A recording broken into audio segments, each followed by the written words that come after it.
Good evening everyone. दोस्त, आज बहुत ही शानदार सा टॉपिक जो इंटर की नब्ज है, जिसमें इंटर वाले बच्चों को बहुत ही दिक्कत आती है, जो है इनपुट टैक्स क्रेडिट। ये टॉपिक आपके एग्जाम में 6 से 8 नंबर कवर करता है और जो पहला शॉर्ट क्वेश्चन आता है एग्जाम में, उसमें इनपुट टैक्स क्रेडिट का कोई पॉइंट ना हो, तो ऐसा आज तक हुआ नहीं है। तो यार, स्वागत है आपका मेरे YouTube चैनल पे। फटाफट से सबसे पहले हम शुरू करेंगे इनपुट टैक्स क्रेडिट। सर, आखिरकार इनपुट टैक्स क्रेडिट क्या होता है? तो जो इनपुट पे टैक्स दिया उसका क्रेडिट कहलाता है input tax credit. For example, यहां पे है हमारा छोटू और यहां पे है हमारे साहिल सर। साहिल सर का काम है कपड़े का। साहिल सर छोटू से कपड़े लाते हैं, आगे बेचते हैं। आगे किसको बेचते हैं सर? कृतिका को बेचते हैं। तो सपोज करो सर कपड़े लाए 10,000 के, उस पे जीएसटी लगा 1800, टोटल हो गया 11,800। अब मैं कुछ ना कुछ तो प्रॉफिट जोड़ूंगा, तो मैंने प्रॉफिट जोड़ के कितने में बेचा? 15,000। 15,000 का 18% जीएसटी हो गया कितना सर? 2700। टोटल आ गया कितना? 17,700। तो अब समझो ध्यान से, सर यहाँ पे आउटपुट टैक्स लायबिलिटी कितनी? 2700। मैं ऑलरेडी कितना टैक्स पे करके आया? 1800। तो इस 2700 में से 1800 चले जाएंगे, बचा कितना? 900। ये जो 900 है ये मुझे पे करना पड़ेगा विथ इलेक्ट्रॉनिक कैश लेजर। ठीक है,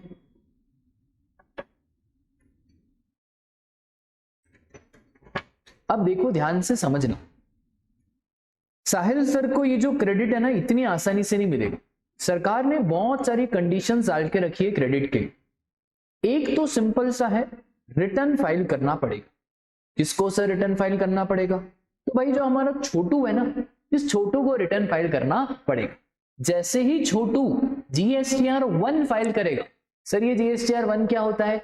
एक ऐसा रिटर्न जहां पे सारे ट्रांजैक्शंस की डिटेल आती है, जहां पे पेमेंट की बात नहीं होती है। तो जब ये GSTR 1 फाइल करेगा तो मुझे GSTR 2B में रिफ्लेक्ट होगा। तो सरकार का मैकेनिज्म बहुत सिंपल कि छोटू तुम GSTR 1 फाइल करो तो साहिल सर को 2B में दिखेगा। इसने 1 फाइल नहीं करा तो सर को 2B में नहीं दिखेगा। सर को 2B में नहीं दिखा तो फिर सर क्रेडिट नहीं ले पाएंगे। बोलो मुद्दा क्लियर है क्या? तो यार सिंपल सा मुद्दा है कि यहाँ पे सबसे पहले छोटू फाइल करेगा GSTR 1, फिर साहिल सर को दिखेगा GSTR 2B में, और जैसे ही GSTR 2B में रिफ्लेक्ट होगा तो साहिल सर क्रेडिट ले लेंगे। इसका सिंपल मतलब है कि अगर छोटू ने GSTR 1 फाइल नहीं करा, या तो GSTR 1 तो फाइल करा पर ये वाला ट्रांजैक्शन नहीं दिखाया, तो फिर साहिल सर आपको क्रेडिट नहीं मिलेगा। उसके बाद छोटू को GSTR 3B भी फाइल करना पड़ेगा। सिर्फ 1 से काम नहीं होगा। GSTR 3B पेमेंट का रिटर्न, तो जो सारे ट्रांजैक्शन GSTR 1 में दिखाए उसका पेमेंट होगा हमारा GSTR 3B में। ठीक है, रिटर्न फाइल हम ITC ले लेंगे। अब कहीं कहीं पे क्रेडिट सरकार ने ब्लॉक करके रखी है। तो ब्लॉक का मतलब क्या होता है? तो ब्लॉक का मतलब सिंपली इतना होता है कि यार फॉर एग्जाम्पल आपने सारी कंडीशन फुलफिल करी जो आपको करनी चाहिए, पर फिर भी उसने आपको ब्लॉक कर दिया। होता है ना कि आपने उसको वैलेंटाइन भी विश करा, फिर आपने बाबू सोना भी करा, फिर जब उसको थोड़ा बहुत प्रॉब्लम होता था तो आपने सहारा भी दिया उसको, पर फिर भी उसने आपको ब्लॉक कर दिया। सर इसका मतलब उसने हमारा पत्ता काटा, यही समझो कि उसने आपका पत्ता काटा। तो वैसे ही सरकार है, सारी कंडीशन फुलफिल करने के बाद भी कहीं कहीं पे सरकार ने क्रेडिट को ब्लॉक करके रखा है। उसी को कहा जाता है क्या? Blocked credit. तो वो भी हम देखेंगे। सबसे पहले सर आखिरकार ITC की क्या क्या कंडीशंस होती है। सबसे पहले रजिस्टर्ड पर्सन होना चाहिए। कंपोजिशन को हटा दो, क्योंकि कंपोजिशन वाला ना ITC लेता है और ना ही ITC देता है। फिर उसके बाद कोई भी गुड्स जो आपने बिजनेस पर्पस के लिए लिए हैं, इंटेंशन टू यूज भी चलेगा। अगर उसमें एग्जाम में घुमा दिया कि बिजनेस पर्पस के लिए लिए हैं पर यूज नहीं करे हैं, पर हमारा इंटेंशन यूज करने का है, क्या तू भी चलेगा? हाँ सर तू भी चलेगा। आपके पास एक वैलिड टैक्स पेइंग डॉक्यूमेंट होना चाहिए। सर ये वैलिड टैक्स पेइंग डॉक्यूमेंट क्या होता है? तो इनवॉइस हो। फिर उसके बाद अगर रिवर्स चार्ज है तो उस केस में सेल्फ इनवॉइसिंग करनी पड़ती है, वो भी चलेगा। हाँ सर, इंपोर्ट एक्सपोर्ट है तो बिल ऑफ एंट्री का डॉक्यूमेंट होना चाहिए। अगर सर आपके पास डेबिट नोट है वो भी चलेगा। हाँ राजा, वो भी चलेगा। तो बस आपके पास एक वैलिड टैक्स डॉक्यूमेंट होना चाहिए जहां पे अमाउंट ऑफ टैक्स लिखा हो, सप्लायर का जीएसटीएन लिखा हो, प्लेस ऑफ सप्लाई लिखा हो, रेसिपिएंट का जीएसटीएन लिखा हो और जो जो गुड्स हैं उसका डिस्क्रिप्शन भी लिखा हो। उसके बाद सप्लायर जीएसटीआर 1 फाइल करेगा और इनवॉइस फर्निशिंग फैसिलिटी, जो हमारे क्वार्टरली रिटर्न मंथली पेमेंट वाली स्कीम है ना, तो वहां पे एक फैसिलिटी दी जाती है। कौन सी? Invoice furnishing facility. तो या तो जीएसटीआर 1 फाइल कर दो या तो आईएफआई फाइल कर दो। जैसे ही ये फाइल करेगा और फाइल करने के बाद जैसे ही ये ट्रांजैक्शन दिखाएगा तभी जाके जीएसटीआर 2B में रिफ्लेक्ट होगा। फिर सर रेसिपिएंट को गुड्स मिल जाने चाहिए, या तो रेसिपिएंट को मिल जाए या रेसिपिएंट के डायरेक्शन पे किसी और थर्ड पार्टी को मिल जाए। इसी को बोलते थे बिल टू शिप टू और मॉडल। तो bill to ship to model के केस में सर ये हुआ बिल टू, ये हुआ शिप टू। याद है प्लेस ऑफ सप्लाई? तो प्लेस ऑफ सप्लाई में राजा जो बिल टू की लोकेशन होती थी ना, उसको प्लेस ऑफ सप्लाई बनाते थे। अच्छा, मैंने वहां पे भी लॉजिक बताया था, यहाँ पे बता रहा हूँ कि पता है बिल टू के प्लेस को क्यों बनाया प्लेस ऑफ सप्लाई? क्योंकि रेसिपिएंट आईटीसी लेगा। पर सर यहाँ पे तो कंडीशन है कि रेसिपिएंट को गुड्स मिल जाने चाहिए। गुड्स रेसिपिएंट को नहीं मिले, रेसिपिएंट के बिहाफ पे किसी थर्ड पार्टी को मिले। तो यहाँ रेसिपिएंट को मिल जाए या रेसिपिएंट के बिहाफ पे किसी थर्ड पार्टी को मिल जाए तो हम तो यही मानेंगे कि गुड्स रेसिपिएंट को मिल चुके हैं। बोलो माता रानी की जय। ठीक है। उसके बाद एक और चीटर कॉक सरकार ने कर दिया कि आईटीसी आपको लास्ट लॉट पे मिलेगा, पर हम जीएसटी किस पे कलेक्ट करेंगे? तो जीएसटी तो हम फर्स्ट लॉट पे आपसे कलेक्ट कर लेंगे। तो जब भी हम आपको आईटीसी देंगे वो कौन से लॉट पे देंगे? लास्ट लॉट पे हम आपको आईटीसी देंगे। तो अगर एग्जाम में क्वेश्चन आ गया कि 4 लॉट है और 4 लॉट में से एक लॉट ही फरवरी में मिला है, तो राजा इधर आपको आईटीसी देने की जरूरत नहीं है। या तो डेप्रिसिएशन या तो आईटीसी, दोनों में से कोई एक आपको मिलेगा। फॉर एग्जाम्पल सप्लायर है, रेसिपिएंट है, मशीन खरीदी 1 लाख की, जीएसटी है 18,000, टोटल हो गया 1,18,000। अब लॉ बड़ा ही सिंपल है। लॉ ये कहता है कि अगर आपने इनकम टैक्स एक्ट 1961 में डेप्रिसिएशन लिया है 1,18,000 पे, तो फिर हम आपको आईटीसी नहीं देंगे, है ना? तो यार ये वैसा ही है कि हम आपको दो सुख नहीं देंगे, या तो शादी कर लो या तो फिर गर्लफ्रेंड बॉयफ्रेंड खेल लो, चॉइस आपकी है। ये मत कहना कि सर हम शादी भी कर लें फिर उसको गर्लफ्रेंड भी बना दे। नक्को बाबा नक्को, ये सुख आपको नहीं मिलेगा। तो यार सरकार कह रही है कि अगर हमने आपको 1,18,000 पे डेप्रिसिएशन दिया है as per income tax act 1961, तो आईटीसी भूल जाओ। पर सर अगर हमने 1 लाख पे डेप्रिसिएशन क्लेम करा है तो क्या आईटीसी मिलेगा? तो जी हाँ दोस्तों, अगर आपने 1 लाख वाली वैल्यू पे डेप्रिसिएशन क्लेम करा है तो आपको आईटीसी मिल जाएगा। ठीक है। उसके बाद सर सेक्शन नंबर 38 बहुत ही सिंपल है। सेक्शन 38 हमें कुछ स्पेसिफिक केसेस बताता है जहां पे रेसिपिएंट ने कंडीशन तो फुलफिल करी है पर फिर भी उसको आईटीसी नहीं मिलेगा। सर ऐसा क्या है? तो राजा जो जीएसटीआर 2B रहता है ना, उस जीएसटीआर 2B में अब 2 कॉलम रहते हैं। एक कॉलम रहता है रिस्ट्रिक्टेड आईटीसी का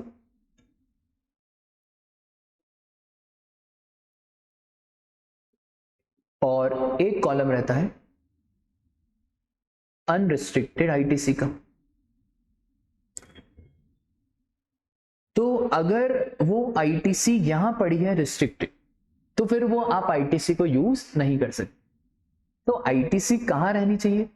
अनरिस्ट्रिक्टेड वाले कॉलम में रहनी चाहिए। सर आखिरकार ये कौन कौन सी आईटीसी है जो रिस्ट्रिक्टेड रहती है? तो ये सारी चीजें हमें सेक्शन नंबर 38 समझाता है। तो सेक्शन नंबर 38 वो स्पेसिफिक केसेस हैं जहां पे रेसिपिएंट आईटीसी नहीं ले पाएगा भले जीएसटीआर 2B में रिफ्लेक्ट हो रहा हो। तो यहाँ पे सर अगर न्यू रजिस्ट्रेंट है,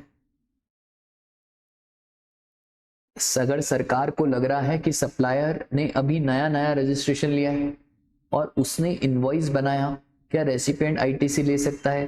देखो सरकार के पास पावर है, सरकार चाहे तो अगर सप्लायर ने नया रजिस्ट्रेशन लिया है तो हम रेसिपिएंट का आईटीसी रिस्ट्रिक्टेड कॉलम में डाल सकते हैं। ऐसा अभी हो नहीं रहा है, बस सरकार ने अपने पास पावर रखी है।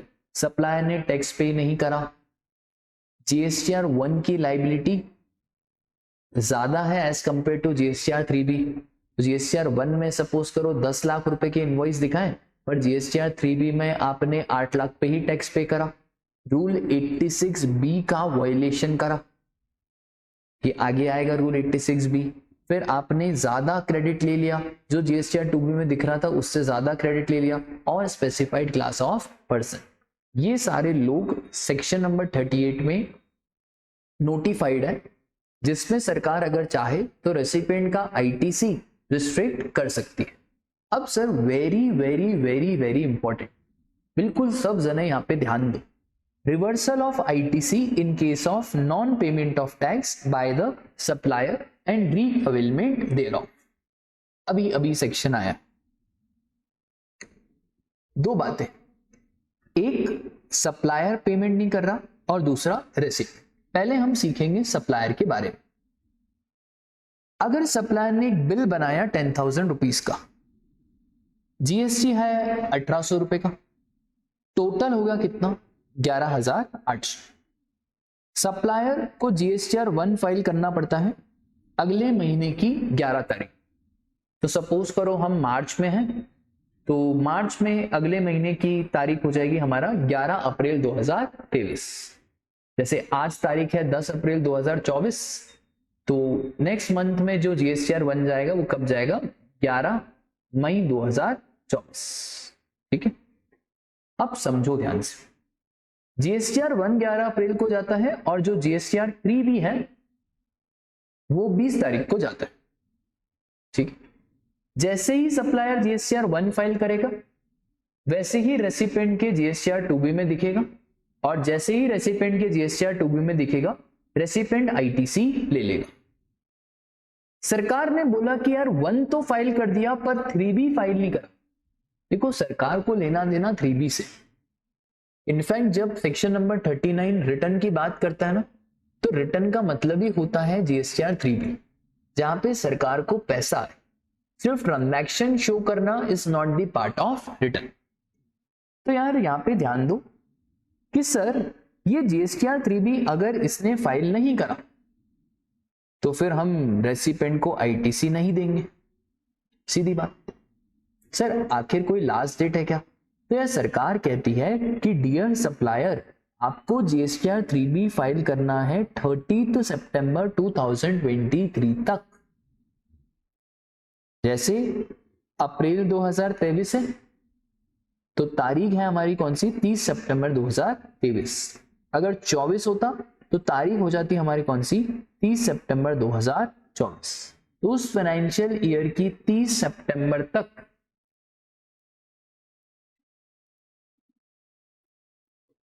सितंबर ऑफ दी 2 मिनट रुक जाओ,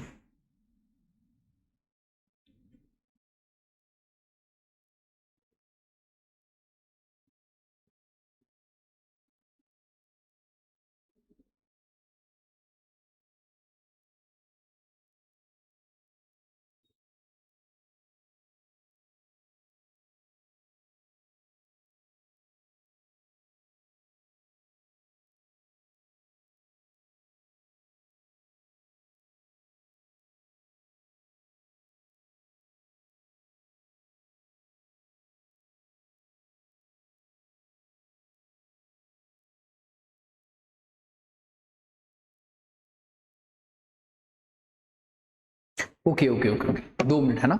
तो राजा 30 सितंबर of the next financial year. तो अगर आपने 30 सितंबर of the next financial year तक की तारीख देके रखी है, तो फॉर एग्जांपल जैसे जीएसटीआर 1 अब जीएसटीआर 1 हमारा गया कब? 11 अप्रैल 2023। ट्रांजैक्शन कब का है? तो ट्रांजैक्शन है मार्च 2023 का। मार्च 23 का transaction, date is financial year 22-23। तो 22-23 में नेक्स्ट फाइनेंशियल ईयर आएगा कौन सा? 23-24। तो 23-24 में कौन सी तारीख? 30 सितंबर 2023। तो अगर सप्लायर ने 30 सितंबर 2023 तक रिटर्न फाइल नहीं करा तो रेसिपिएंट को आईटीसी रिवर्स करना पड़ेगा। सर रेसिपिएंट कब तक आईटीसी रिवर्स करेगा? तो सरकार ने रेसिपिएंट को थोड़ा ज्यादा समय दे दिया। सरकार ने बोला रेसिपिएंट तुम 30 November of next financial year तक आईटीसी रिवर्स कर देना। 30 सितंबर 30 नवंबर तक क्या रिवर्स। पर अगर 30 नवंबर तक इसने रिवर्स नहीं करा तो क्या फिर इंटरेस्ट की बात होगी? हाँ सर, फिर इंटरेस्ट लग जाएगा 18% से। सर इंटरेस्ट तो लगेगा, पर कब से इंटरेस्ट लगेगा? तो जब इसने आईटीसी ली थी till the date of payment तक हमारा इंटरेस्ट लग जाएगा। इसके बाद अगर सब्सिक्वेंटली सप्लायर ने टैक्स पे कर दिया तो क्या रेसिपिएंट को आईटीसी मिल जाएगा? हाँ, रेसिपिएंट को आईटीसी मिल जाएगा, पर इंटरेस्ट तो आपको चुकाना पड़ेगा। आई बात समझ? उसके बाद सर रेसिपिएंट को भी जीएसटीआर 3B फाइल करना पड़ेगा। बड़ी बेतुकी सी कंडीशन है, जब रेसिपिएंट 3B फाइल करेगा तभी तो वो आईटीसी वहां पे माइनस करेगा। ठीक है। दूसरा, pay to supplier within 180 days. दोनों बातों में अंतर है। यहां पे सप्लायर पे कर रहा है, यहां पे सरकार ने बोला कि अगर हमारा रेसिपिएंट सप्लायर को 180 दिन के अंदर अंदर पे नहीं कर देता तो हमारे रेसिपिएंट का जो आईटीसी है वो उसको रिवर्स करना पड़ेगा। तो यार सपोज करो सप्लायर ने 1 जनवरी 2023 को इनवॉइस बनाया 1 लाख का, 18% का जीएसटी, टोटल हो गया 1,18,000। इसको R1 कब फाइल करना पड़ेगा? 11 फरवरी। जनवरी नेक्स्ट महीने की 11। 3B कब फाइल करना पड़ेगा? 20 फरवरी। अब सर एक बात बताओ, रेसिपिएंट को आईटीसी लेना है तो रेसिपिएंट आईटीसी कब लेगा? तो रेसिपिएंट आईटीसी ले लेगा हमारा 20 फरवरी 2023 को। तो रेसिपिएंट हमारा आईटीसी ले लेगा कितने का? 18,000 का आईटीसी ले लेगा। अब कंडीशन सिर्फ इतनी सी है कि रेसिपिएंट सप्लायर को 180 दिन के अंदर अंदर पेमेंट कर दे। तो सर 180 दिन कैसे गिनेंगे? चलो 1 जनवरी को छोड़ दो, जनवरी के 30, फरवरी के 28। एक चीज याद रखना बेटा, क्योंकि अभी लीप ईयर है तो एग्जाम में घुमा सकता है। तो अगर वो आपको 2024 दे दे तो डू रिमेंबर इन माइंड, वो चाहे इनकम टैक्स हो, चाहे जीएसटी हो, चाहे लॉ हो, फरवरी में अब 29 डेज है। ठीक है। तो अगर उसने चाहा आपको घुमाना और 2024 का फरवरी महीना दे दिया तो ध्यान रखना फिर वहां पे 28 की जगह कितना हो जाएगा? 29। तो अभी तो 2023 है, फरवरी में 28, मार्च में 31, अप्रैल में 30, 31, 30, तो ऐसे करके टोटल हमारे हो गए 58, फिर 89, 119,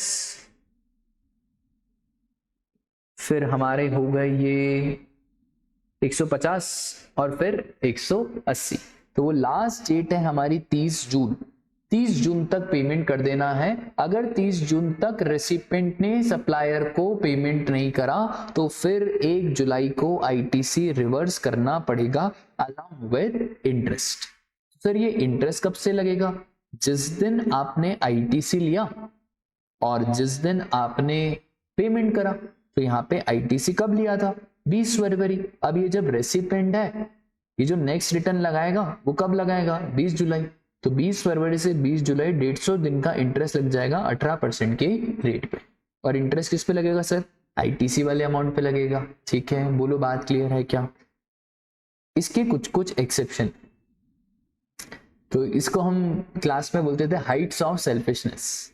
अगर आरसीएम पे टैक्स पेबल है तो सप्लायर ने बोला देखो हमको 1 लाख से मतलब है, गवर्नमेंट ने बोला हमको 18,000 से मतलब है।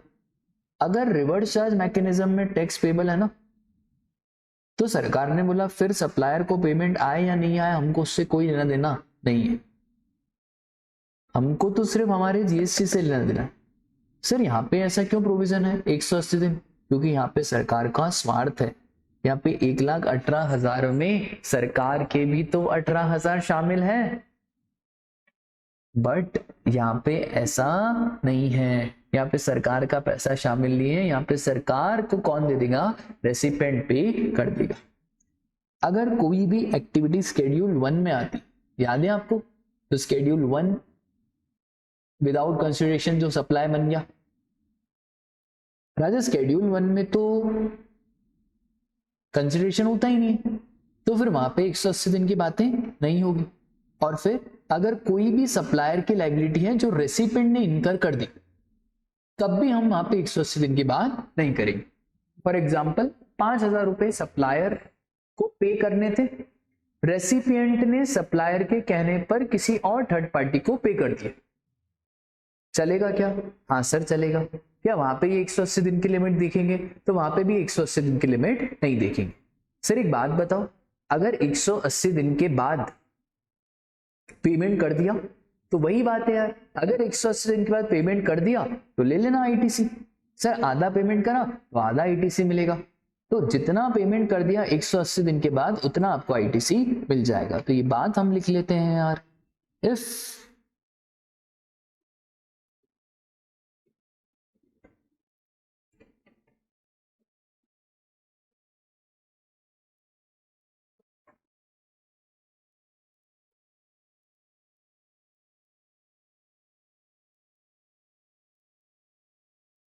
ठीक है। अच्छा एग्जाम में अगर उसने आपको कंफ्यूज करा, आरसीएम का ट्रांजैक्शन दिया, डेट दे दी, अरे भाई आरसीएम का ट्रांजैक्शन दे दिया तो आरसीएम के ट्रांजैक्शन में तो आईटीसी रिवर्स ही नहीं हुआ, और जब आईटीसी रिवर्स ही नहीं हुआ तो फिर रीअवेलमेंट की तो बातें ही नहीं होगी। ठीक है सर, क्या कोई आईटीसी लेने की लास्ट डेट भी है? हाँ, तो लास्ट डेट है आईटीसी लेने की हमारी 30 नवंबर, और date of filing of annual return, due date नहीं, date of filing of annual return whichever is earlier. ठीक है, तो दोनों में से जो भी अर्लियर है वो। अच्छा एक चीज याद रखना, डेबिट नोट की अपनी औकात है, वो इनवॉइस के हिसाब से नहीं चलेगा। ठीक है, तो अगर एग्जाम में इनवॉइस डेट दी है और डेबिट नोट दी है, तो फॉर एग्जांपल अगर इनवॉइस डेट दी हुई है हमको 17/7/2024, तो इसकी डेट क्या निकलेगी? तो इसकी डेट एक तो निकलेगी हमारा, ये फाइनेंशियल ईयर कौन सा हो गया? तो सर ये हो गया हमारा financial year 24-25। Next financial year की 30 नवंबर, 30 नवंबर 25, और date of filing of annual return, assuming कि मैंने एनुअल रिटर्न फाइल करा 30 अक्टूबर को, विच एवर इज अर्लियर, तो विच एवर इज अर्लियर में मुझे मिल जाएगा कौन सा? 30 अक्टूबर 2025। राजा डेबिट नोट का डेट है 31/8, इसको अलग मानो, तो डेबिट नोट 31/8/2024, तो वापस से यहाँ पे सर 30 नवंबर 2025 और 30 अक्टूबर 2025, दोनों में से विच एवर इज अर्लियर। बोलो बात क्लियर है क्या? तो हमेशा याद रखना सर, डेबिट नोट की अपनी एक अलग इंपॉर्टेंस है, इनवॉइस की अपनी एक अलग इंपॉर्टेंस है।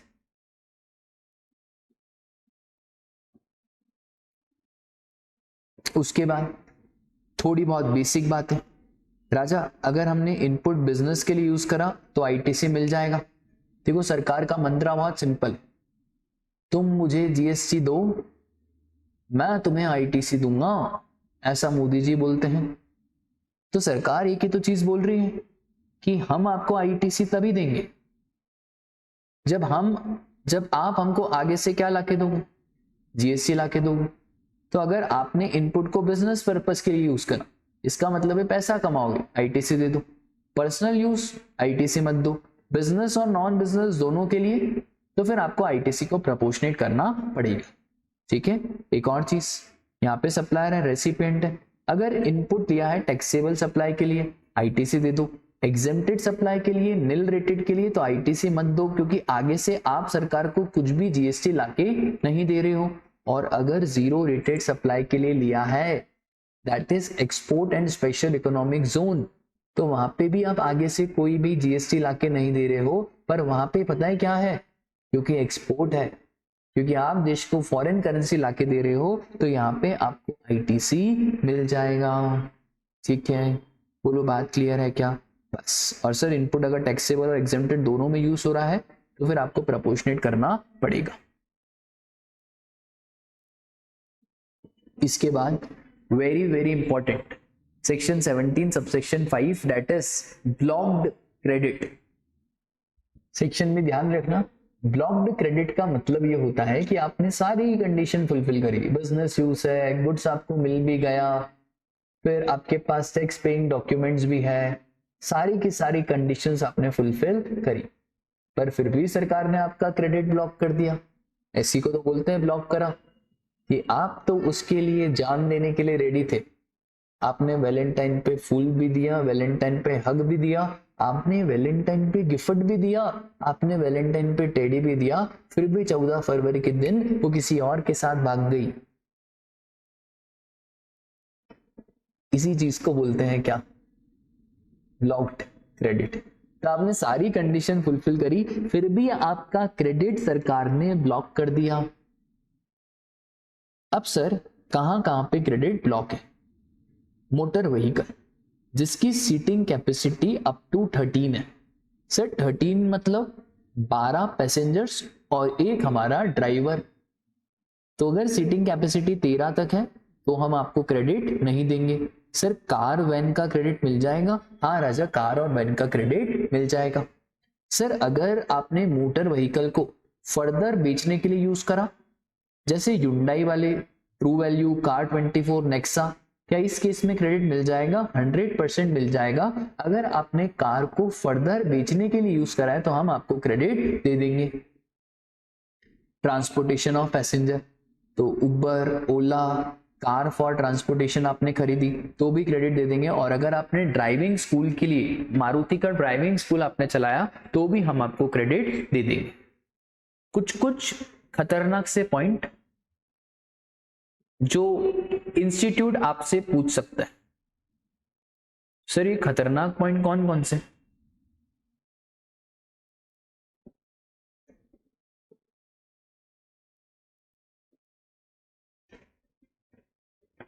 पहला खतरनाक पॉइंट,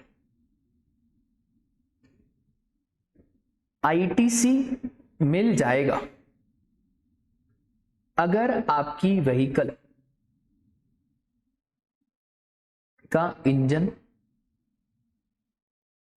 अप टू 25 सीसी है। ठीक है, तो अगर आपकी व्हीकल का इंजन अप टू 25 सीसी है तो आपको आईटीसी मिल जाएगा।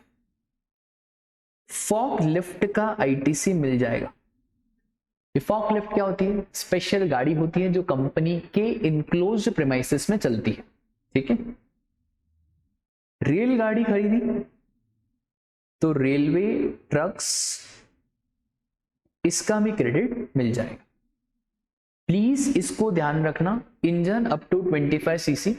पता नहीं मेरा दिल कह रहा है कि इस बार ये क्वेश्चन एग्जाम में आएगा कि वो कहेगा कि मोटर व्हीकल खरीदा जिसका इंजन अप टू 25 सीसी है तो वहां पे क्रेडिट मिल जाएगा। बोलो माता रानी की जय। अब एक और चीज समझो, वो आपने गाना सुना है, दिल दे दिया है जान तुम्हें देंगे, वफा नहीं करेंगे सनम। बस वो गाना सरकार को भी पता है। सरकार बोलती है कि अगर दिल दे दिया है तो जा भी देंगे। अगर हमने आपको मोटर व्हीकल का क्रेडिट दिया है तो मोटर व्हीकल से रिलेटेड भी बहुत सारी चीजें होती हैं। सर क्या क्या रिलेटेड होता है मोटर व्हीकल से? तो राजा मेरे रिपेयर होता है, मेंटेनेंस होता है, लीजिंग होता है। अगर मोटर व्हीकल का क्रेडिट दिया तो फिर ये जो अदर है ना, रिपेयर, मेंटेनेंस, लीजिंग, जो मोटर व्हीकल से रिलेटेड है उसका भी क्रेडिट दे देंगे। पर अगर मोटर व्हीकल का क्रेडिट नहीं दिया तो फिर रिपेयर, मेंटेनेंस, लीजिंग, इंश्योरेंस, उसका भी क्रेडिट नहीं देंगे। आया समझ में? चलो उसके बाद राजा vessel and aircraft. Vessel and aircraft में भी no ITC. Ambani ji private jet, आप भी खरीदो यार प्राइवेट जेट, मजा ही होगा ना यार प्राइवेट जेट का अलग। तो वेसल और एयरक्राफ्ट में भी कोई आईटीसी नहीं मिलेगा। अच्छा, इसका एक शानदार से इसके भी एक्सेप्शन है। जैसे यहाँ पे एक्सेप्शन है एसटीडी, तो यहाँ पे एक्सेप्शन है एसटी स्क्वायर डी। सर यहाँ पे एसटी स्क्वायर क्यों है राजा? यहाँ पे ट्रांसपोर्टेशन ऑफ पैसेंजर है। कार कभी भी गुड्स ट्रांसपोर्ट नहीं करती है। अगर एग्जाम में घुमा दिया कि यार कार गुड्स ट्रांसपोर्ट करने के लिए यूज हो रही है, आईटीसी मिलेगा? नहीं मिलेगा। यहाँ पे बात चल रही है ट्रांसपोर्टेशन ऑफ पैसेंजर की, तो और यहाँ पे ट्रांसपोर्टेशन ऑफ गुड्स भी आ जाएगा, क्योंकि सर हमारे देश में ज्यादातर गुड्स वेसल और एयरक्राफ्ट से ही ट्रांसपोर्ट होते हैं। तो सर यहाँ पे भी exception are as it is same. Supply of vessel aircraft, आपकी शॉप है वेसल और एयरक्राफ्ट की। Transportation of passenger, transportation of goods, ये एयर इंडिया, स्पाइस जेट, इंडिगो। और ड्राइविंग स्कूल, एविएशन स्कूल। अच्छा, यहाँ पे ड्राइविंग में ड्राइविंग तो सिखाई जाती है और साथ में आपको नेविगेशन स्किल्स भी देते हैं। वहां पे ऐसा नहीं चलेगा कि चलो गूगल मैप खोल लिया और देख रहे हैं हम कि भाई राइट जाना है यहाँ लेफ्ट, तो वहां पे ऐसा कुछ नहीं चलेगा, ठीक है। और सर यहाँ पे भी वो मंत्र है क्या, दिल दे दिया है जान दे देंगे। हाँ बेटा, दिल दे दिया है जान दे देंगे, वफा नहीं करेंगे सनम। कहीं कहीं पे सरकार बोल रही है हमने जान दे दी है, दिल नहीं दिया है, एक तरफा प्यार। तो सरकार ने बोला कि भाई हमने जान दे दी है पर हमने दिल नहीं दिया है। सर ये कौन कौन से केसेस हैं? तो एक है हमारा मैन्युफैक्चरर ऑफ मोटर व्हीकल। राजा, टाटा तो गाड़ी को मैन्युफैक्चर करता है, तो टाटा ने बोला यार देखो मैं कार खरीदता बेचता थोड़ी हूं, मेरा तो काम ही मैन्युफैक्चरिंग करने का है। और आपने तो बोला है कि अगर गाड़ी का क्रेडिट नहीं देंगे तो रिपेयर मेंटेनेंस इंश्योरेंस का नहीं देंगे, मेरा तो नुकसान हो जाएगा। तो हमने बोला ठीक है टाटा, क्योंकि आप गाड़ी को मैन्युफैक्चर करते हो तो हम आपको रिपेयर मेंटेनेंस इंश्योरेंस का क्रेडिट दे देंगे। दूसरा है इंश्योरेंस सर्विस प्रोवाइडर। राजा, इंश्योरेंस के केस में गाड़ी ही किसी और की होती है, तो इंश्योरेंस के केस में क्या होता है?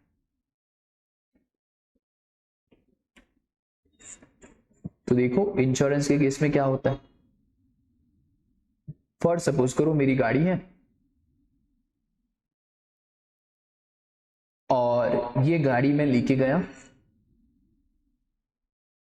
बजाज इंश्योरेंस,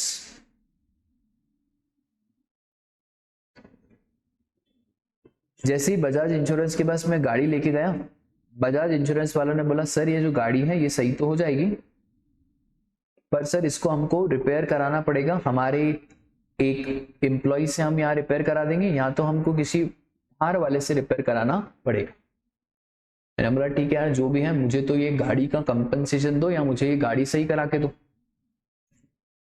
बजाज वालों ने बोला ठीक है कोई दिक्कत की बात नहीं है, हम आपको ये गाड़ी सही करा के दे देते हैं, क्योंकि आपने इंश्योरेंस लिया है तो हम आपको इसको रिपेयर मेंटेनेंस करके या रिप्लेस करके दे देंगे। उन्होंने रिपेयर करके दे दिया।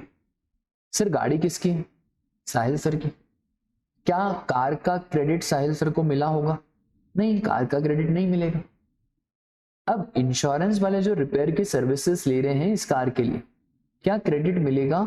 100% क्रेडिट मिलेगा, ठीक है। यहाँ पे इंश्योरेंस वाले बोलेंगे ना भाई कार तो कस्टमर की है, हमारी कार थोड़ी है। तो यहाँ पे भी वही है कि कहीं कहीं पे सरकार ने जान दे दिया है पर दिल की बात नहीं करेंगे, ठीक है। तो मैन्युफैक्चरर और इंश्योरेंस सर्विस प्रोवाइडर, तो इन्हें रिपेयर मेंटेनेंस इंश्योरेंस का क्रेडिट मिल जाएगा। अच्छा सर, अभी एक और एंट्री जोड़ दी है, लीजिंग और रेंटिंग ऑफ मोटर व्हीकल। तो लीजिंग और रेंटिंग ऑफ मोटर व्हीकल में भी सेम है कि कार वेसल का क्रेडिट दे दिया तो लीजिंग और रेंटिंग का भी हम क्रेडिट दे देंगे, और अगर कार वेसल का क्रेडिट नहीं दिया तो लीजिंग और रेंटिंग का भी क्रेडिट नहीं मिलेगा। एक और चीज, साहिल सर है, एक नीरज सर है। साहिल सर, नीरज सर और एक है विजय सर। नीरज सर को कार चाहिए थी, साहिल सर का काम ही क्या है? कार को देने का, लोगों को कार देते। मेरे पास खुद के पास भी कार नहीं थी, तो मैंने विजय सर को बोला एक काम करो आप मुझे कार दे दो रेंटल पे। उन्होंने 5,000 का रेंटल पे दिया और जीएसटी है 18%, टोटल बिल बना 5,900। क्या साहिल सर को अब 900 रुपए का क्रेडिट मिल जाएगा? तो राजा ये तो बिजनेस है ना, मेरा तो बिजनेस है कार रेंट पे चलाना, तो साहिल सर को 900 रुपए का क्रेडिट मिल जाएगा, कोई दिक्कत की बात नहीं है। उसके बाद food beverage catering membership of gym etcetera. तो फूड बेवरेज केटरिंग मेंबरशिप का क्रेडिट आपको कभी नहीं मिलेगा। तो यहाँ पे है कंपनी ने गुरु कृपा से खाना मंगवाया, तो जब कंपनी ने खाना मंगवाया तो भाई कंपनी के एम्प्लॉय उस खाने को चपड़ चपड़ खाएंगे, उसका क्रेडिट कंपनी को नहीं मिलेगा। पर वापस से सर अगर गुरु कृपा के पास बहुत ज्यादा ऑर्डर आ गया और गुरु कृपा ने ये काम सागर गहरे को दे दिया, तब सागर गहरे बिल बना के जो गुरु कृपा को देगा उसका क्रेडिट क्या गुरु कृपा को मिल जाएगा? हाँ, उसका क्रेडिट गुरु कृपा को मिल जाएगा। उसके बाद सर ये एक्सेप्शन, सब कॉन्ट्रैक्टिंग का क्रेडिट मिल जाएगा, और अगर कोई लीगल ऑब्लिगेशन है तो भी हम क्रेडिट दे देंगे। फॉर एग्जाम्पल किसी लॉ ने बोला कि रात को 10 बजे के बाद अगर एम्प्लॉय रुक रहा है तो फिर आप उसको कंपलसरी खाना खिलाओगे, ऐसा हमारे आर्टिकलशिप में होता था। फिर लॉ तो नहीं कहता था, तो आर्टिकलशिप में जब हम ऑडिट पे रुकते थे ना तो हमारे सर फिर हमको खाना खिलाते थे, थाली 100 रुपए, ठीक है। तो यार वैसे ही है कि यार अगर लॉ ने कहा है, किसी दूसरे लॉ ने कहा है कि भाई खाना खिलाना जरूरी है, for example institute of chartered accountants of India के एक्ट में लिखा हुआ है कि अगर आर्टिकल 9 बजे के बाद रुकेगा तो उसको बटर पनीर मसाला खिलाओ, उसको बटर नान खिलाओ, उसको बिरयानी खिलाओ। तो एक एक्ट वो बोल रहा है ना भाई इसको खिलाओ, तो फिर सरकार बोलती है ठीक है यार, अगर दूसरा एक्ट बोल रहा है कि इस आर्टिकल बेचारे को खाना वाना खिलाओ तो फिर हम क्रेडिट भी दे देंगे। वरना क्या होगा ना, एक एक्ट बोल रहा है कि क्रेडिट दो, वहीं पे दूसरा एक्ट बोल रहा है कि क्रेडिट मत दो। तो एक एक्ट बोल रहा है खाना खिलाओ, जीएसटी बोल रहा है क्रेडिट नहीं देंगे, तो दिक्कत हो जाएगी ना, ठीक है। तो अगर कोई लीगल ऑब्लिगेशन है, कोई दूसरा लॉ मिल रहा है, तो भी हम क्रेडिट आपको दे देंगे। Sir travel benefit to employ, travel benefit, leave travel, छुट्टी का पैसा, यहाँ पे भी क्रेडिट ब्लॉक्ड है क्योंकि एम्प्लॉय का पर्सनल है। पर अगर लीगल ऑब्लिगेशन है तो अगर लीगल ऑब्लिगेशन आपको जहां कहीं भी दिख रहा है लीगल ऑब्लिगेशन है तो क्रेडिट दे देना। जैसे इंश्योरेंस का क्रेडिट नहीं मिलता, बीवरेज, कैटरिंग, मेंबरशिप, इंश्योरेंस, इसका क्रेडिट नहीं मिलता है। राजा मेरे अगर लीगल ऑब्लिगेशन है तो आपको क्रेडिट देना पड़ेगा, ठीक है। तो देखना क्या लीगल ऑब्लिगेशन है, क्या कोई दूसरा लॉ ऐसी लाइन क्वेश्चन में लिखी है क्या, तो वो आपको देखना पड़ेगा, ठीक है। उसके बाद very important, work contract and self construction of immovable property.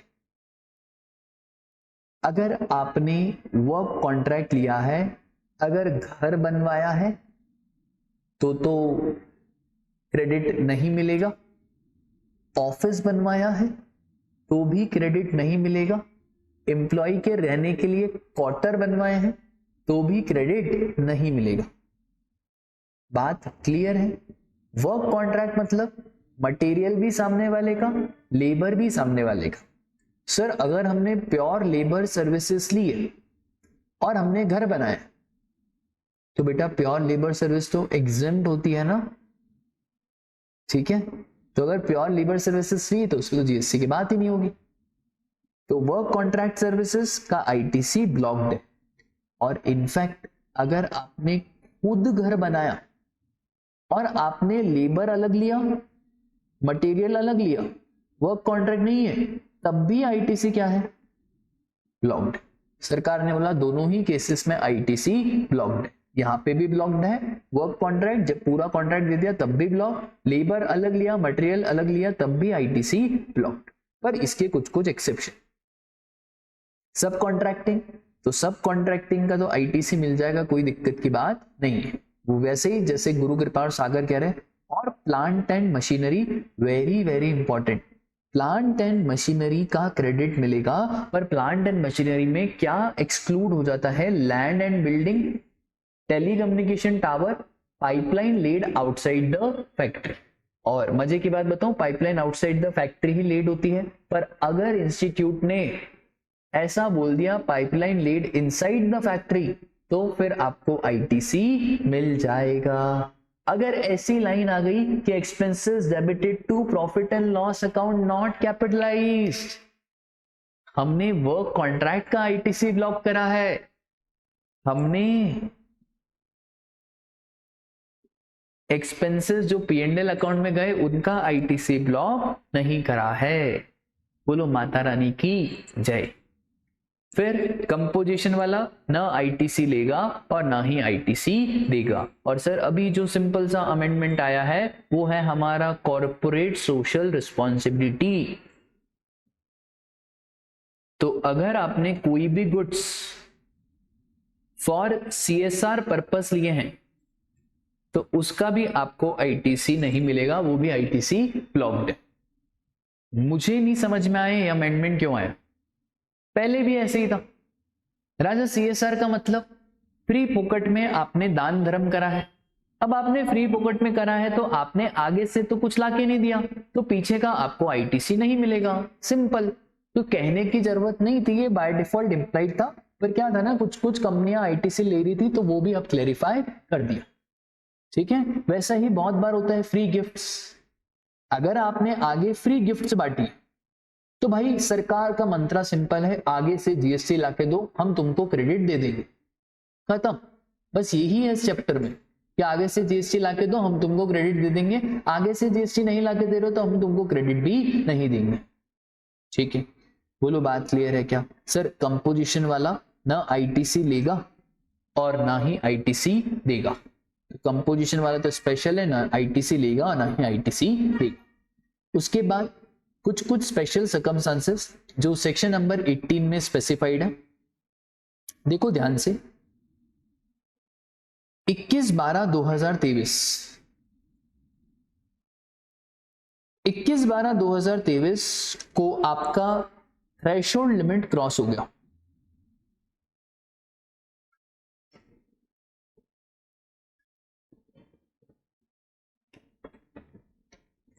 जैसे ही थ्रेशोल्ड लिमिट क्रॉस हो गया उसके 30 दिन के अंदर अंदर आपको रजिस्ट्रेशन के लिए अप्लाई करना पड़ता है। अगर 30 दिन के अंदर अंदर रजिस्ट्रेशन के लिए अप्लाई कर दिया तो बधाई हो, आपका रजिस्ट्रेशन इफेक्टिव हो जाएगा 21/12/2023 से। सर पहले तो आप रजिस्टर्ड नहीं थे, अब तो आप रजिस्टर्ड हो। तो पहले रजिस्टर्ड नहीं थे, अब आप रजिस्टर्ड हो, क्या जो पुराना स्टॉक है उसका आईटीसी मिलेगा?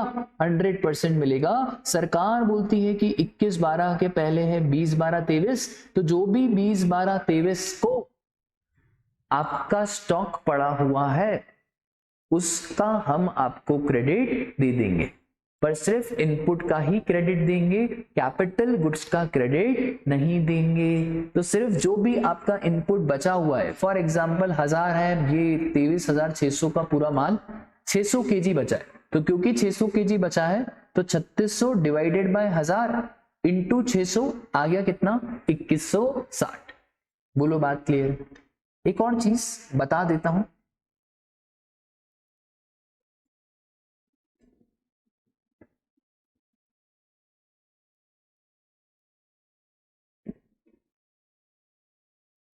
Revise invoice. इसी टॉपिक के साथ सुन लो ये रिवाइज इनवॉइस क्या होता है। मुझे एक बात बताओ, रजिस्ट्रेशन सर्टिफिकेट तो कब आया? 21 जनवरी 2024। ऐसा समझो कि रजिस्ट्रेशन सर्टिफिकेट कब आया? 21 जनवरी 2024। इस दौरान आपके पास जीएसटी नंबर तो नहीं था, पर आप माल तो बेच रहे थे।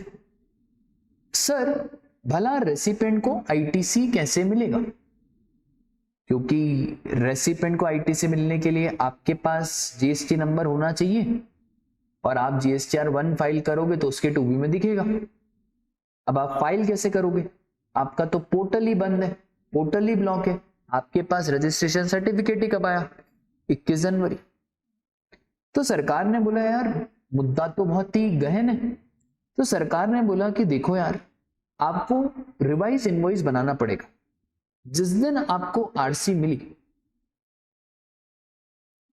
उसके एक महीने के अंदर अंदर। फॉर एग्जाम्पल अगर मुझे 21 जनवरी 2024 को आरसी मिली तो एक महीने का मतलब होता है 21 फरवरी 2024। तो 21 फरवरी 2024 तक आपको रिवाइज इनवॉइस बनाना पड़ेगा। सर ये रिवाइज इनवॉइस कौन से पीरियड के बनेंगे? अरे तो लॉजिकल है ना, ये रिवाइज इनवॉइस इसी पीरियड के बनेंगे। जैसे ही आप रिवाइज इनवॉइस बना दोगे सामने वाला रेसिपिएंट आईटीसी ले लेगा।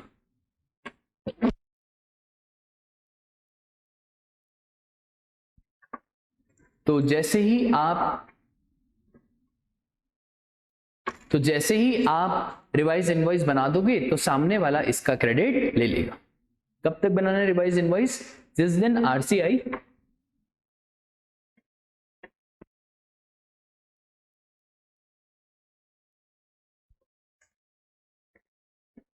बहुत ठंडे यार, इंदौर में बहुत ठंड है, ठीक है। तो जिस दिन आरसी आई, ठंड वंड कुछ नहीं है, गर्मी का मौसम है और गर्मी के मौसम में हमको लगता है कि ठंडी ठंडी आइसक्रीम खाओ, ठंडा ठंडा जूस पियो। तो जो ठंडी ठंडी आइसक्रीम और जूस से जो गले की हालत खराब होती है वो आपको दिख ही रही है।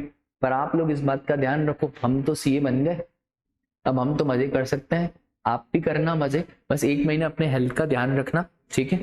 तो रिवाइज इनवॉइस के कॉन्सेप्ट पे वापस से आ जाते हैं राजा। तो रिवाइज इनवॉइस सिंपली क्या बोलता है कि जैसे ही आरसीआई उसके एक महीने के अंदर अंदर आप रिवाइज इनवॉइस बना सकते हो। सर रिवाइज इनवॉइस कब से बनेगा? तो जिस दिन थ्रेशोल्ड लिमिट क्रॉस हुआ उस दिन से लेकर आरसी तक आपको रिवाइज इनवॉइस बनाना पड़ेगा। उसके बाद वॉलेंटरी रजिस्ट्रेशन या 30 दिन के बाद रजिस्ट्रेशन। तो जब भी आप वॉलेंटरी रजिस्ट्रेशन कराते हो या 30 दिन के बाद रजिस्ट्रेशन कराते हो तो उस केस में जिस दिन आपको रजिस्ट्रेशन सर्टिफिकेट मिला उसी दिन आपकी आरसी इफेक्टिव मानी जाती है। तो फॉर एग्जांपल यहाँ पे एक डेट है और आपने एक महीने के बाद, आपने 30 दिन के बाद अप्लाई करा या आपने वॉलेंटरी रजिस्ट्रेशन लिया, तो उस केस में आपकी आरसी इफेक्टिव हो जाएगी कब से? 5 जनवरी 2024 से। क्या सर आपको आईटीसी मिल जाएगा? हाँ, ठीक एक दिन पहले जो कि 4 जनवरी 2024 से जो भी आपका गुड्स बचा हुआ रहेगा, जो भी आपका 4 जनवरी को क्लोजिंग स्टॉक रहेगा उसका आपको आईटीसी मिल जाएगा, कोई दिक्कत की बात नहीं है। सर कैपिटल गुड्स का आईटीसी? ना बाबा ना, कैपिटल गुड्स का आपको आईटीसी नहीं मिलेगा। उसके बाद कंपोजिशन से नॉर्मल। अब ध्यान देना, इंस्टीट्यूट पूछता नहीं है, पूछने को तो बहुत कुछ है। अगर कंपोजिशन से नॉर्मल में आए तो पहले भी रजिस्टर्ड थे, अभी भी रजिस्टर्ड है। अब क्योंकि पहले भी रजिस्टर्ड है और अभी भी रजिस्टर्ड है तो यहां पे सरकार आपको इनपुट्स का तो क्रेडिट देगी ही देगी, साथ में आपको कैपिटल गुड्स का भी क्रेडिट मिल जाएगा। सर इनपुट्स का तो वही नियम है, जो आपका स्टॉक बच गया उसका आपको क्रेडिट मिल जाएगा। फॉर एग्जांपल आप 10/9/2023 को नॉर्मल में आ गए तो 10/9/2023 से एक दिन पहले 9/9/2023 को जो भी स्टॉक आपका बचा हुआ रहेगा उसका आपको आईटीसी मिल जाएगा। मुद्दा इस बात का है सर कैपिटल गुड्स का क्या? तो अगर हमने 1 लाख का कैपिटल गुड्स खरीदा था 1 जनवरी 2023 को, उस पे जीएसटी लगा है 18,000 का, टोटल हो गया हमारा 1,18,000। अब सर आप ट्रांसफर कब हुए? तो यार हमने तो 10/9 को ली नॉर्मल स्कीम। तो सरकार बोलती है ठीक है कोई दिक्कत की बात नहीं है, आपको हम क्रेडिट कैपिटल गुड्स का भी दे देंगे पर पूरा नहीं देंगे, आपको कुछ माइनस करना पड़ेगा। तो हमने बोला बताओ कितना माइनस करना पड़ेगा? तो सरकार ने बोला आपको 5% पर क्वार्टर और पार्ट देयर ऑफ माइनस करना पड़ेगा। कैपिटल गुड्स का क्रेडिट कितना? 18,000, इसमें से माइनस कर दो 5% पर क्वार्टर और पार्ट 13। अब देखो जीएसटी में जो क्वार्टर होते हैं ना, अप्रैल मई जून, जुलाई अगस्त सितंबर, अक्टूबर नवंबर दिसंबर, जनवरी फरवरी मार्च, यही क्वार्टर होते हैं हमारे जीएसटी में। तो सर अब देखो ध्यान से, जनवरी 2023 से लेकर 10/9/2023 तक कितने क्वार्टर हो गए? तो जनवरी फरवरी मार्च, अप्रैल मई जून, जुलाई अगस्त सितंबर। अच्छा, क्वार्टर और पार्ट देयर ऑफ दोनों को हम फुल क्वार्टर ही मानेंगे। तो सर यहाँ पे हमारे 3 क्वार्टर हो गए, तो 5% इंटू 3 कितना हो गया 15%। तो 18,000 में से आपको 15% माइनस करना पड़ेगा। 15% हो गया 2700।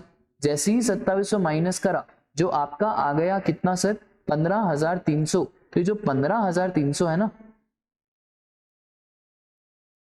इसका आईटीसी मिल जाएगा। बोलो बात क्लियर है sir? Same applicable in exempted to taxable, तो एग्जेम्प्टेड टू टैक्सेबल में भी सेम एप्लीकेबल हो जाएगा। अच्छा, एक चीज बेसिक है कि इनवॉइस जो है ना वो हमारा 1 साल पुराना होगा तो चलेगा। अगर इनवॉइस 1 साल से ज्यादा पुराना है तो आपको आईटीसी नहीं मिलेगा। ठीक है, इतनी सी बात भी ध्यान रखना, कभी इंस्टीट्यूट पूछ ले तो 5/9/2021, 10/9/2023। तो अब भाई 21 से 23 तक क्वार्टर गिनने, तो सर टोटल हमारे यहाँ पे हो जाएंगे 9 क्वार्टर। तो 9 क्वार्टर के हिसाब से 5% पर क्वार्टर, 9 का हो गया 45%। तो अब 90,000 में से 45% माइनस कर दो, आया कितना 49,500। तो 49,500 का आईटीसी मिल जाएगा। ठीक है सर, उल्टा भी तो हो सकता है। हाँ, उल्टा भी हो सकता है। अब सरकार तो बेटा बहुत चालू चंट है, नॉर्मल से कंपोजिशन में गए या टैक्सेबल टू एग्जेम्प्ट में गए, यहां पे भी मुद्दा वही है। पर यहां पे सरकार थोड़ी सी चीटिंग कर लेती है।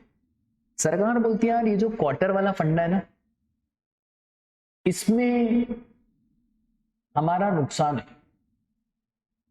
अगर नॉर्मल से कंपोजिशन में जा रहे हैं तो सरकार क्या बोलेगी, अच्छी बात या बुरी बात? देखो, सरकार के एंगल से देखोगे तो बहुत बुरी बात, क्योंकि नॉर्मल में आप सरकार को जीएसटी ज्यादा रेट से दे रहे थे, कंपोजिशन में कम रेट से दोगे। अच्छा, टैक्सेबल से एग्जेम्प्ट में चले गए तो और ज्यादा बुरी बात, क्योंकि भाई सरकार बोलेगी कम से कम पहले टैक्स तो दे रहा था, अब टैक्स भी नहीं दे रहा है। तो सरकार ने बोला देखो, यहाँ पे भी हम आईटीसी तो रिवर्स करेंगे और यहाँ पे हम आपसे पे करवाएंगे, इनपुट्स का भी पे कराएंगे, कैपिटल गुड्स का भी पे कराएंगे, पर जो यहाँ पे रिवर्सल होगा ना वो हम मंथ के हिसाब से करेंगे। कैसे करेंगे? मंथ के हिसाब से। तो फॉर एग्जाम्पल अगर मैं इसी क्वेश्चन को ले लूं हमारे ऊपर वाले को,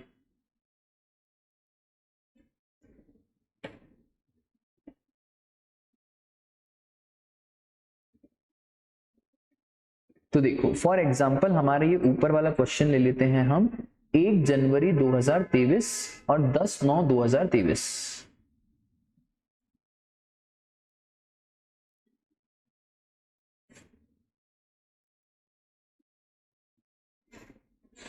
अब ये 1 जनवरी 2023 है। सपोज करो मैंने यहां पे कैपिटल गुड्स खरीदा। सर कैपिटल गुड्स कितने का खरीदा? तो राजा मैंने कैपिटल गुड्स खरीदा था 1 लाख रुपए का। इस पे जीएसटी कितना है? 18%। टोटल हो गया कितना? 1,18,000। अब 10/9/2023, 10/9/2023 को आप उल्टा गेम खेल रहे हो। नॉर्मल से किस में आ गए? कंपोजिशन। तो सरकार बोल रही है देखो यार, आप नॉर्मल से कंपोजिशन आए हो तो यार फिर हम आपसे जीएसटी वसूलेंगे 18,000 लेस। अब 5% पर क्वार्टर मत कर। अब यहां पे हम मंथ वाइज आपका माइनस करेंगे, लेस मंथ।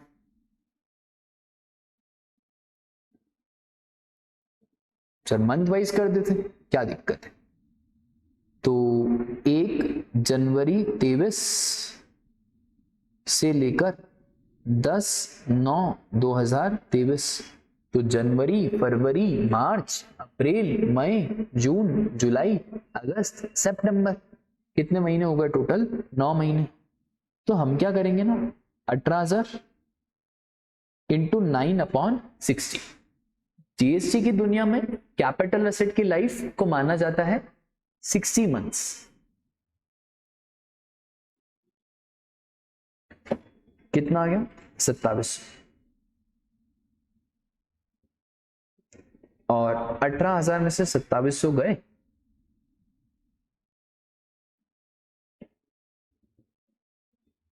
15,300 आपको पे करना पड़ेगा, आउटपुट टैक्स लायबिलिटी में ऐड करना पड़ेगा। देखो यहाँ पे भी 15,300 आया और यहाँ पे भी 15,300 आया। कुछ कुछ ऐसे स्पेसिफिक केसेस रहते हैं और अभी स्पेसिफिक केसेस रिवीजन में डिस्कस नहीं करेंगे, जहां पे क्या होता है ना, क्वार्टर में तो अमाउंट कम आता है, मंथ में अमाउंट ज्यादा आता है। तो सरकार जानबूझ करके ऐसा करती है। तो लॉ बनाने के पीछे बहुत ज्यादा लॉजिक्स ऑलरेडी लग चुके हैं कि नॉर्मल से कंपोजिशन टैक्सेबल टू एग्जेम्प्ट में मंथली क्यों करना है। इसलिए मंथली करना है क्योंकि यहाँ पे ज्यादा टैक्स पे करने को आता है। बोलो माता रानी की जय। बोलो बात क्लियर है क्या? अब सर वेरी वेरी इंपॉर्टेंट, अगर आपने कैपिटल गुड्स को बेच दिया बिफोर उसकी लाइफ, कैपिटल गुड्स की लाइफ होती है 5 साल, तो 5 साल चलाना था ना, पर आपने 5 साल नहीं चलाया, आपने पहले ही बेच दिया। फॉर एग्जाम्पल, अगर आपने कोई कैपिटल गुड्स खरीदा है 10/9/2021 को, उस पे जीएसटी लगा 18%। अब सरकार बोलती है कि भाई तुम 5 साल इसको यूज करो, पर आपने यूज नहीं करा, तो सरकार ने सिंपल सा वापस से बोला जितना आईटीसी लिया उसमें से 5% पर क्वार्टर और पार्ट देयर ऑफ माइनस कर देना, या जितने में बेचा टैक्स ऑन ट्रांजैक्शन वैल्यू दोनों में से जो हायर है उसको ले लेना। फॉर एग्जाम्पल, ये कैपिटल एसेट मैंने 9/9/2023 को बेचा, क्योंकि मैंने ये कैपिटल एसेट 9/9/2023 को बेचा, तो सपोज करो मैंने 4 लाख में बेचा। अब इसको 4 लाख में बेचा, तो सबसे पहले मुझे एक बात बताओ, 4 लाख का 18% कितना हो गया? 72,000। दूसरा, या तो 72,000 या जितना आईटीसी लिया है, कितना आईटीसी लिया है? 99,000। 99,000 में से माइनस कर दो क्या? 5% पर क्वार्टर और पार्ट देयर ऑफ। सर कहां से गिनना है? जिस दिन कैपिटल गुड्स खरीदा उस दिन से लेकर जिस दिन आप बेच रहे हो वहां तक का गिनना है। तो हमने गिन दिया, तो यहाँ पे 9 क्वार्टर आ गए, 45% माइनस करा तो 5 out 4 50 72,000, दोनों में से विच एवर इज हायर, तो 72,000 पे कर देना। और regulatory bricks, refractory bricks, moulds, dies, jigs, fixtures, छोटे छोटे स्क्रू, पाने, वहां पे ये लफड़े में मत पड़ना 5% पर क्वार्टर, या ये वहां पे direct tax on transaction value लगा देना। ठीक है, बोलो माता रानी की जय। उसके बाद यूटिलाइजेशन ऑफ आईटीसी। तो आईटीसी का यूटिलाइजेशन बहुत सिंपल होता है, बिल्कुल घबराने की जरूरत नहीं है। क्यों घबराना? जब मैं हूं आपके साथ तो बिल्कुल नो घबराना। ठीक है, मैं हूं ना आपके साथ। चलो तो यार अब देखो, CIS, सबसे पहले आपको आई से आई को यूटिलाइज करना है।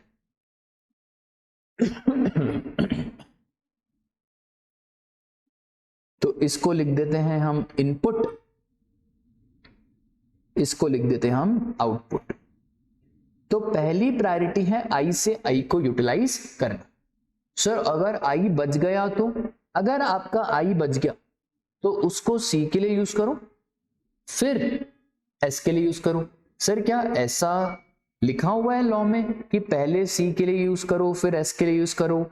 ऐसा नहीं लिखा है, जहां आपकी इच्छा हो वहां यूज करना, पर हमेशा याद रखना अगर सी में क्रेडिट पड़ा है तो एस में यूज कर लो, और अगर एस में क्रेडिट पड़ा है तो सी में यूज कर लो, क्योंकि sir we chartered accountants have to save the tax of the client. हम हमारे क्लाइंट का पैसा बचा के रहेंगे। ठीक है, उसके बाद सर आई खत्म हो जाए तो चले जाओ सी पे, फिर सी से सी को यूज करो, और फिर सी से आई को यूज करो, और फिर एस, तो पहले एस से एस को यूज करो और फिर एस से आई को यूज करो। सर क्या सी और एस आपस में यूज हो सकते हैं? नहीं राजा, सी और एस आपस में यूज नहीं हो सकते। आई बात समझ में? बस इतना सा आपको ध्यान रखना है। चलो उसके बाद rule 86B, MCQ question expect करना रूल 86B से। तो यार रूल 86B की एप्लीकेबिलिटी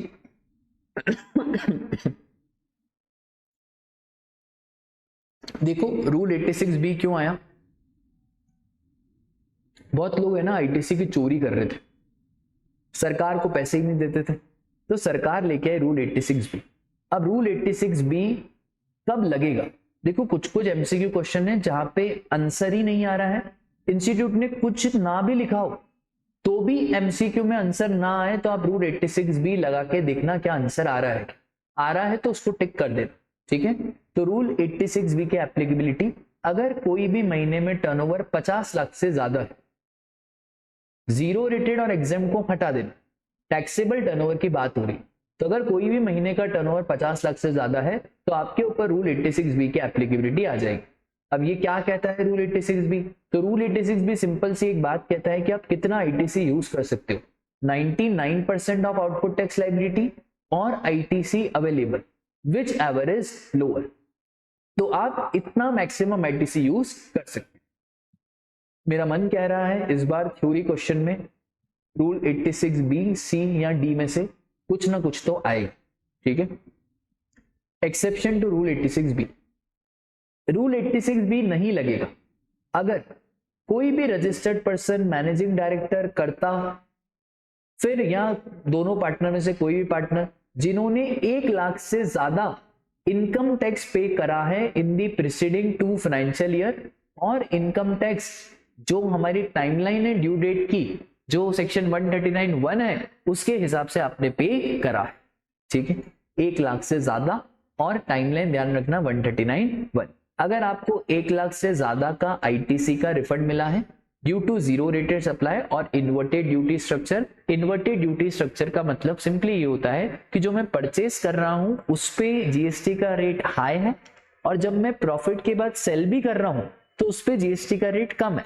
इधर 28% लग के आ रहा है पर इधर जो बेच रहा हूं उस पर सिर्फ 5% ही लगा पा रहा हूं, तो मेरा बहुत सारा आईटीसी अक्यूमुलेट हो जाएगा, तो मुझे उसका रिफंड मिल जाएगा, ठीक है।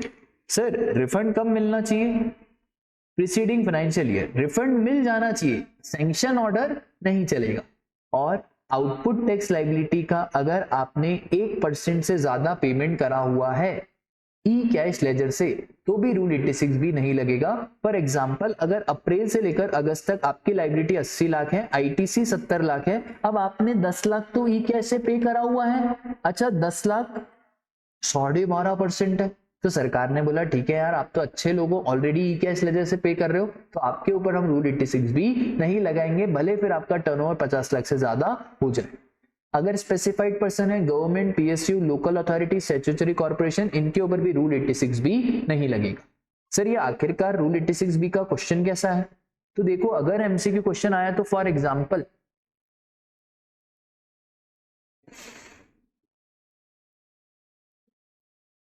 मई महीना है, आईटीसी अवेलेबल है 20 लाख, मेरी आउटपुट लायबिलिटी है सपोज करो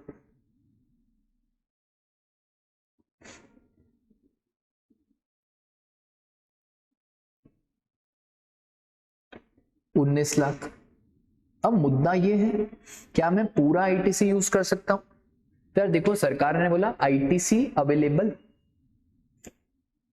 और 99% ऑफ आउटपुट टैक्स लायबिलिटी, तो 19 लाख का 99%, तो देखो आपको ये फॉर्मूला ध्यान रखना है, 99% ऑफ आउटपुट टैक्स लायबिलिटी, तो 19 लाख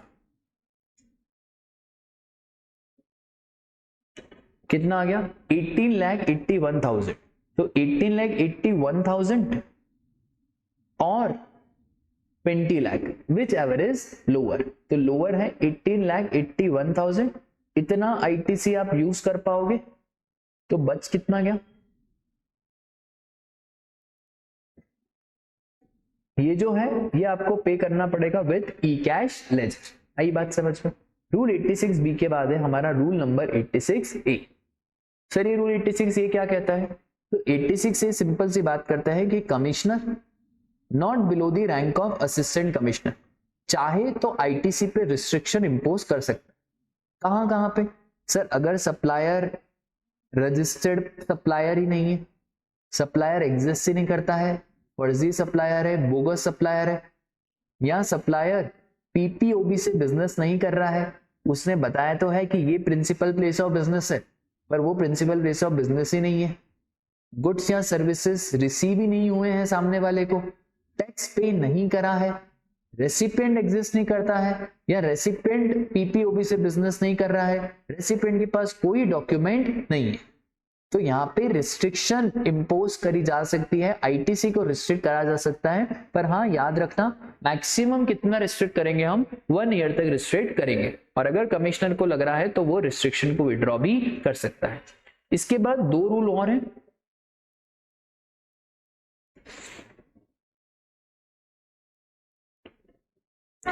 रूल 88D तो मैंने अमेंडमेंट लेक्चर में अच्छे से समझाया है, अभी भी बता देता हूं, कोई दिक्कत की बात नहीं है, आप मेरे ही बच्चे हो।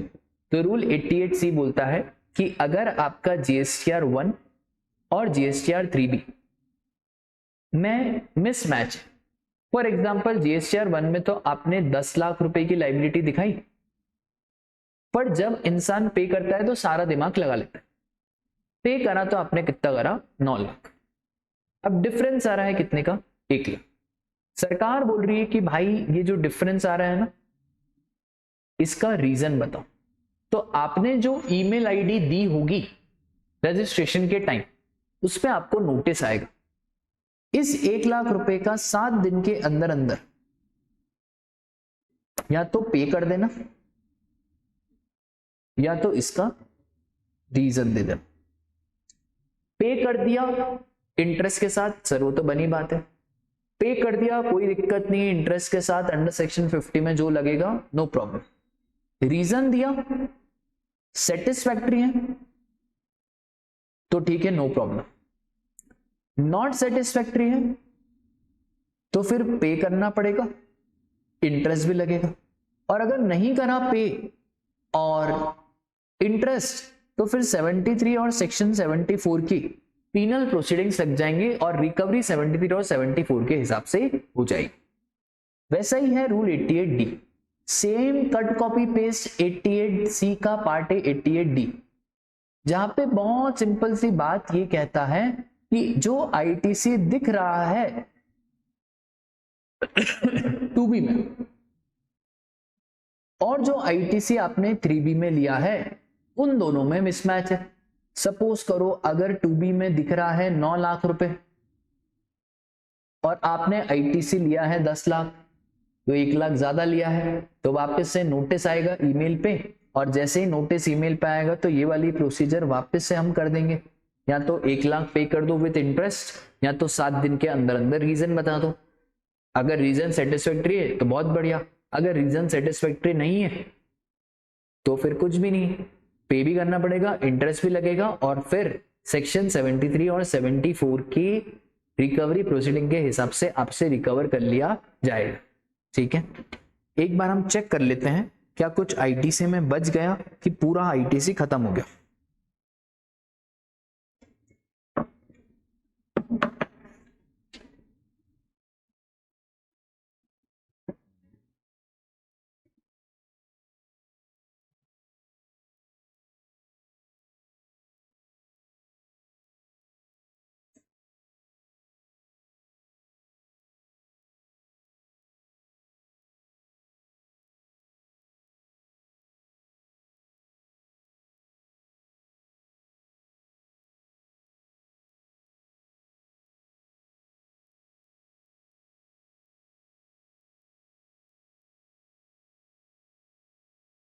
ये हो गया,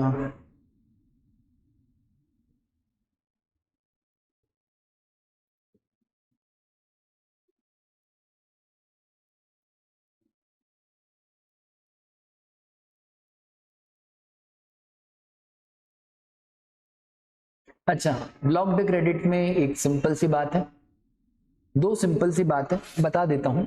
एक तो ये सिंपल सी बात यह है कि यार जो भी NRTP non resident taxable person, वो जो भी माल लेके आएगा, तो जो उसने इंपोर्ट करा उसका तो हम उसको क्रेडिट दे देंगे, पर जो भाई ने डोमेस्टिक परचेस करा उसका क्रेडिट हम उसको नहीं देंगे।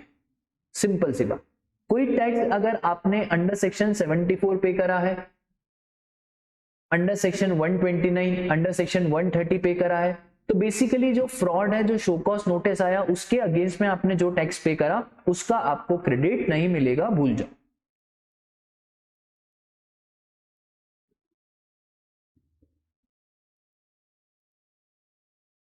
हाँ, एमसीक्यू पॉइंट ऑफ व्यू से ध्यान रखना कि अगर जो सेक्शन 18 है उसमें अगर आपका क्रेडिट 2 लाख से ज्यादा है तो आपको सीए या कॉस्ट अकाउंटेंट से सर्टिफिकेशन करवाना पड़ेगा। और ये जो सर्टिफिकेशन सीए या कॉस्ट अकाउंटेंट करेंगे कि सर एग्रीगेट क्लेम देखा जाएगा, मतलब सीजीएसटी, एसजीएसटी, आईजीएसटी सबको मिला के अगर 2 लाख से ज्यादा है तो आपको सर्टिफिकेशन कराने की जरूरत है। ठीक है,